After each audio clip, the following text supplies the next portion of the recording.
पौलुम पर्व अष्टमोध्याय एवं नवमोध्याय। प्रमदवरा का जन्म, रुरु के साथ उसका वाक्यदान तथा विवाह से पहले ही सांप के काटने से प्रमदवरा की मृत्यु, रुरु की आधी आयु से प्रमदवरा का जीवित होना, रुरु के साथ उसका विवाह, रुरु का सर्पों को मारने का निश्चय तथा रुरु डुंडुब संवाद। उग्रश्रवाजी कहते हैं, ब्राह्मण भृगु पुत्र च्यवन ने अपनी पत्नी सुकन्या के गर्भ से एक पुत्र को जन्म दिया, जिसका नाम प्रमति था। महात्मा प्रमति बड़े तेजस्वी थे। फिर प्रमति ने धृताची अप्सरा से रुरु नामक पुत्र उत्पन्न किया तथा रुरु के द्वारा प्रमदवरा के गर्भ से शुनक का जन्म हुआ। महाभाग शौनक जी, आप शुनक के ही पुत्र होने के कारण शौनक कहलाते हैं।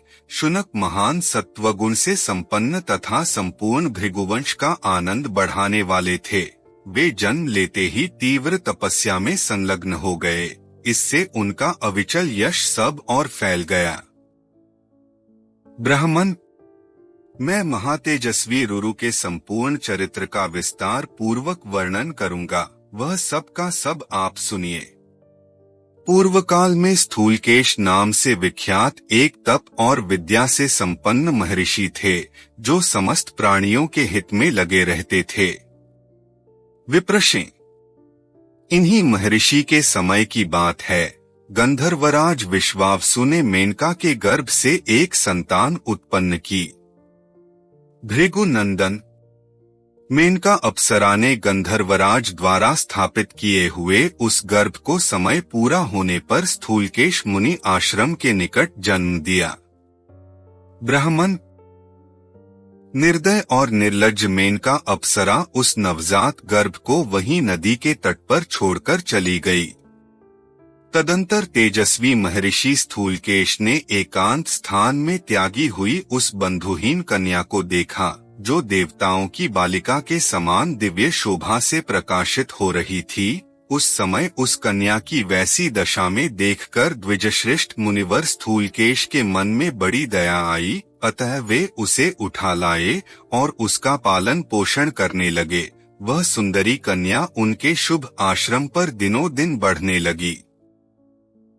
महाभाग महर्षि स्थूलकेश ने क्रमशः उस बालिका के जात कर्मादि सब संस्कार विधिपूर्वक संपन्न किए।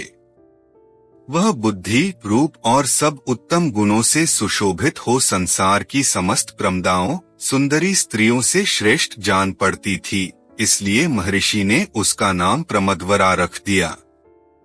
एक दिन धर्मात्मा रुरु ने महर्षि के आश्रम में उस प्रमदवरा को देखा। उसे देखते ही उनका हृदय तत्काल कामदेव के वशीभूत हो गया। तब उन्होंने मित्रों द्वारा अपने पिता भृगुवंशी प्रमति को अपनी अवस्था कहलाई। तदंतर प्रमति ने यशस्वी स्थूलकेश मुनि से अपने पुत्र के लिए उनकी वह कन्या मांगी। तब पिता ने अपनी कन्या प्रमदवरा का रुरु के लिए वाग्दान कर दिया और आगामी उत्तर फाल्गुनी नक्षत्र में विवाह का मुहूर्त निश्चित किया। तदंतर जब विवाह का मुहूर्त निकट आ गया, उसी समय वह सुंदरी कन्या सखियों के साथ क्रीड़ा करती हुई वन में घूमने लगी। मार्ग में एक सांप चौड़ी जगह घेरकर तिरछा सो रहा था। प्रमदवरा ने उसे नहीं देखा। वह काल से प्रेरित होकर मरना चाहती थी, इसलिए सर्प को पैर से कुचलती हुई आगे निकल गई। उस समय काल धर्म से प्रेरित हुए उस सर्प ने उस असावधान कन्या के अंग में बड़े जोर से अपने विषभरे दांत गड़ा दिए। उस सर्प के डंस लेने पर वह सहसा पृथ्वी पर गिर पड़ी। उसके शरीर का रंग उड़ गया, आभूषण इधर उधर बिखर गए और चेतना लुप्त हो गई। उसके बाल खुले हुए थे। अब वह अपने उन बंधुजनों के हृदय में विषाद उत्पन्न कर रही थी, जो कुछ ही क्षण पहले अत्यंत सुंदरी एवं दर्शनीय थी। वही प्राण शून्य होने के कारण अब देखने योग्य नहीं रह गई। वह सर्प के विष से पीड़ित होकर गाढ़ निद्रा में सोई हुई ही भांति भूमि पर पड़ी थी। उसके शरीर का मध्य भाग अत्यंत कृश था। वह उस अचेतनावस्था में भी अत्यंत मनोहारिणी जान पड़ती थी। उसके पिता स्थूलकेश ने तथा अन्य तपस्वी महात्माओं ने भी आकर उसे देखा। वह कमल की सी कांति वाली किशोरी धरती पर चेष्टारहित पड़ी थी। तदंतर स्वस्त्यात्रे, महाजानु, कुशिक, शंखमेखल, उद्दालक, कठ, महायशस्वी शवेत, भारद्वाज, कौनकुतस्य, आरिष्टिशेन, गौतम अपने पुत्र रुरु सहित प्रमति तथा अन्य सभी वनवासी श्रेष्ठ द्विज दया से द्रवित होकर वहां आए। वे सब लोग उस कन्या को सर्प के विष से पीड़ित हो प्राण शून्य हुई देख करुणावश रोने लगे। रुरु तो अत्यंत आर्त होकर वहां से बाहर चला गया और शेष सभी द्विज उस समय वहीं बैठे रहे। उग्रश्रवाजी कहते हैं, शौनक जी, वे ब्राह्मण प्रमदवरा के चारों ओर वहां बैठे थे। उसी समय रुरु अत्यंत दुखित हो गहन वन में जाकर जोर जोर से रुदन करने लगा। शोक से पीड़ित होकर उसने बहुत करुणाजनक विलाप किया और अपनी प्रियतमा प्रमदवरा का स्मरण करके शोकमग्न हो इस प्रकार बोला, हाय, वह कृशांगी बाला मेरा तथा समस्त बांधवों का शोक बढ़ाती हुई भूमि पर सो रही है। इससे बढ़कर दुख और क्या हो सकता है। यदि मैंने दान दिया हो, तपस्या की हो अथवा गुरुजनों की भली भांति आराधना की हो तो उसके पुण्य से मेरे प्रिया जीवित हो जाए।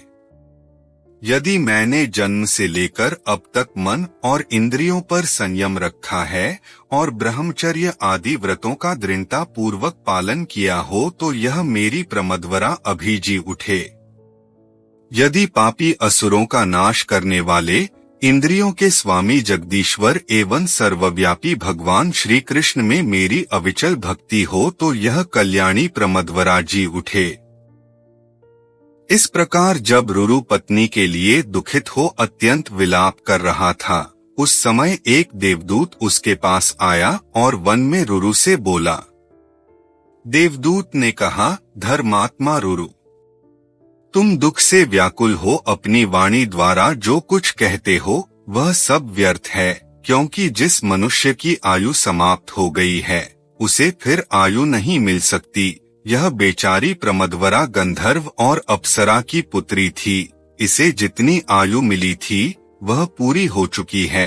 अतः तात, तुम किसी तरह भी मन को शोक में न डालो। इस विषय में महात्मा देवताओं ने एक उपाय निश्चित किया है। यदि तुम उसे करना चाहो तो इस लोक में प्रमदवरा को पा सकोगे। रुरु बोला, आकाशचारी देवदूत, देवताओं ने कौन सा उपाय निश्चित किया है उसे ठीक ठीक बताओ। उसे सुनकर मैं अवश्य वैसा ही करूंगा। तुम मुझे इस दुख से बचाओ। देवदूत ने कहा, भृगुनंदन रुरु, तुम उस कन्या के लिए अपनी आधी आयु दे दो। ऐसा करने से तुम्हारी भार्या प्रमदवरा जी उठेगी। रुरु बोला, देवश्रेष्ठ, मैं इस कन्या को अपनी आधी आयु देता हूँ। मेरी प्रिया अपने श्रृंगार, सुंदर रूप और आभूषणों के साथ जीवित हो उठे। उग्रश्रवाजी कहते हैं, तब गंधर्वराज विश्वावसु और देवदूत दोनों सत्पुरुषों ने धर्मराज के पास जाकर कहा, धर्मराज, रुरु की भार्या कल्याणी प्रमदवरा मर चुकी है। यदि आप मान ले तो वह रुरु की आधी आयु से जीवित हो जाए। धर्मराज बोले, देवदूत, यदि तुम रुरु की भार्या प्रमदवरा को जिलाना चाहते हो तो वह रुरु की आधी आयु से संयुक्त होकर जीवित हो उठे। उग्रश्रवाजी कहते हैं, धर्मराज के ऐसा कहते ही वह सुंदरी मुनिकन्या प्रमदवरा रुरु की आधी आयु से संयुक्त हो सोई हुई भांति जाग उठी। उत्तम तेजस्वी रुरु के भाग्य में ऐसी बात देखी गई थी। उनकी आयु बहुत बढ़ी चढ़ी थी। जब उन्होंने भार्या के लिए अपनी आधी आयु दे दी, तब दोनों के पिताओं ने निश्चित दिन में प्रसन्नतापूर्वक उनका विवाह कर दिया। वे दोनों दंपति एक दूसरे के हितैषी होकर आनंद पूर्वक रहने लगे। कमल के सर की सी कांति वाली उस दुर्लभ भार्या को पाकर व्रतधारी रुरु ने सर्पों के विनाश का निश्चय कर लिया।